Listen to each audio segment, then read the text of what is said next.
marketing. Okay, so very demarcated verticals in that sense. Yeah. So Okay. every other FMCG I think requires you to do a sales stint and looks at sales and marketing as one sort of integrated career, whereas P&G defines sales as very different from marketing. That's one of the reasons I was very clear on campus that I wanted to get into P&G specifically, not only as marketing as a career. Okay. Your colleagues obviously must have gone into rival brands, if one would call them. Have they?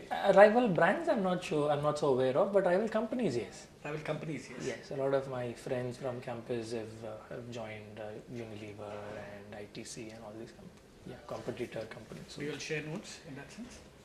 No, so we talk about organization culture, and everybody seems to believe their organization is the slowest and the most bureaucratic and all of that. So it's fun, yes.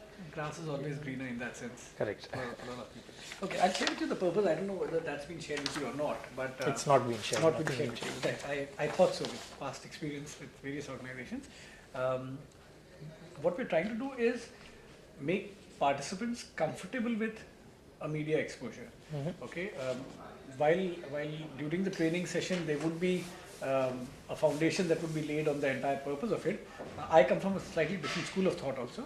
So this exercise, what we're doing now, is largely limited to the television interview, where we're just essentially going to have a chat. Subsequent to that, maybe day two or a week later, I'll share with you how comfortable you are with the media, with the television media. Not from a very negative critiquing point of view, but just to give you a certain sense that we generally don't tend to see ourselves on TV.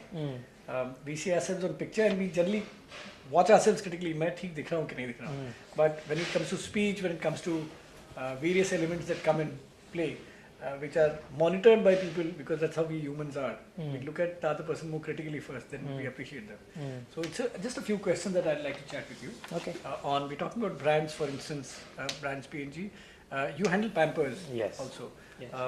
Now, that's a very, not only is a price sensitive segment, it's also a very medically hygiene sensitive segment. So when you go out and talk to people, let's say even the layman in terms of the seller, what is your USP that you would say as opposed to, let's say, the Mami Poco brand or any other rival? Sorry, I didn't get the question. So how would you, if you have to sell your product as opposed to, this is why we are different and better, maybe head and shoulders about the other. So what would be the two things which are differentiators when you talk to, let's say, a wholesaler who has a huge display of your rival right in front in his windows? Got it. Now, I think the primary reason for existence of the category of baby diapers is to provide dryness for babies, and that dryness then allows the baby to, for instance, sleep for a longer period of time. Because one of the things that researchers found out is that the biggest reason for babies waking up in the night is actually wetness caused by a cloth that you put on the kid, which leads to a wet sensation on the baby when it pees in the night. Right, so that therefore is the reason for existence of the category, that the dryness that the product offers on the baby's skin allows the baby to sleep for longer in the night and allows the baby to play for longer in the day, and all of these are known factors that contribute to baby development. So uninterrupted, better quality sleep in the night and uninterrupted play time are both factors that contribute to baby's development.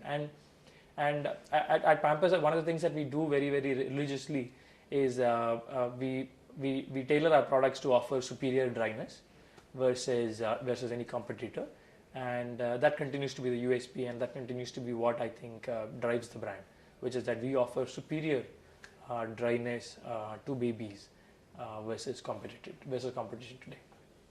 When you say competition, who would competition be at this stage? I think India as a market has still few large players. So Pampers is one, Huggies is a competitor brand, and Mami Poco Pants is a competitor brand, and I think these three brands together make up 95% of the market. We're talking about urban consumption. No, I'm talking about general national. Yeah, Okay. Diapers today are a category that are also sold in rural India, and rural India contributes to around 20% of the category volume. Okay. Um, as opposed to Huggies and Pampers, for instance, the Mami Poco brand has moved in pretty fast, has grown pretty fast. So, what would you, does that make you all sit back and look at the way your branding strategy or marketing strategy is also?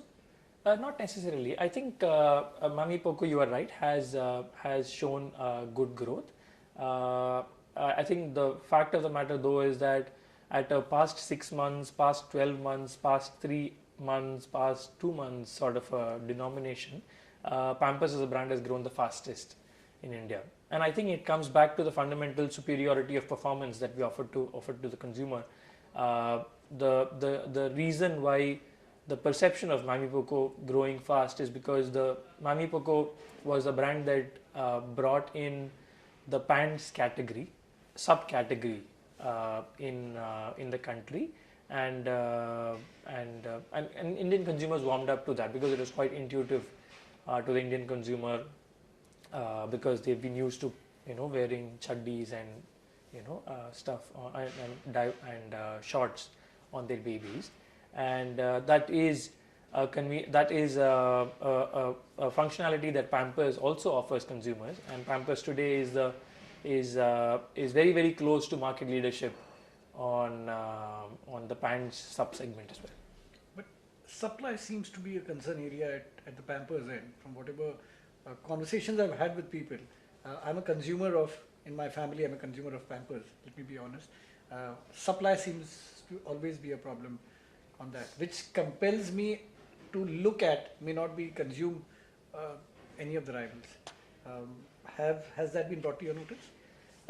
We have constantly been trying to improve our ability to service consumer demand, and I think one of the realities that is with the diaper category is that the category has been growing at around 30% year on year. Right? I think if I look at FMCG, diapers is one of the fastest growing categories across the FMCG industry, and therefore we have had to every manufacturer would have had to constantly update and add capacity to service that increased demand on a month-on-month basis, and that has led to supply challenges over the last couple of years or so, especially in a category which is very seasonal in nature as well, right? So diapers as a category it peaks during winter season when the consumption is far higher than in a summer month, and that coupled with the fact that the category is growing at around 40% year on year does lead to the need for far higher agility from a supply planning standpoint. Vinesh, thank you very much, and we should be in touch more. Okay. Thank you so much. Thank you.